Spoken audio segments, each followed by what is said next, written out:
reloj de torre? Per què està escrit en castellà?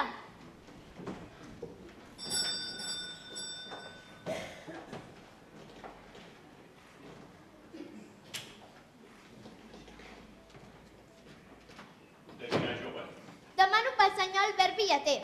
Li porto aquest paquet urgent que ha arribat amb el correu de les 12. Porta un remitent d'un país estrany. Confederation Helvetica, i diu... Molt bé, fantàstic. Ja feia dies que l'estava esperant.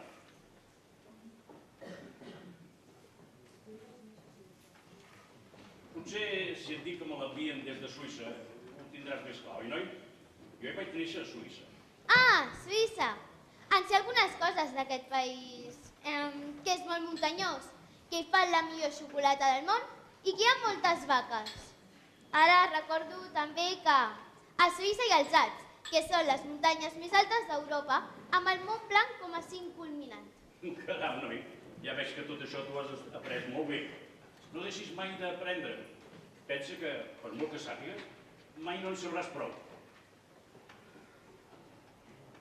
Però t'has oblidat una cosa, Bailet. Suïssa és també el país dels rellotges. A mi m'agraden molt els rellotges. T'agraden els rellotges? Doncs mira, torna en un altre moment i t'explicaré tot el taller fins al fons. Avui no pot ser, perquè tinc d'acabar amb l'encàrrec. Estava esperant aquest paquet. Però vine, Sobretot, vine. I no deixis d'anar a estudi per res del món. Espera. Té. Au. Sí, senyor Villater.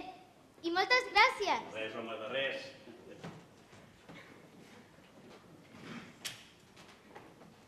Com deuen funcionar els rellotges?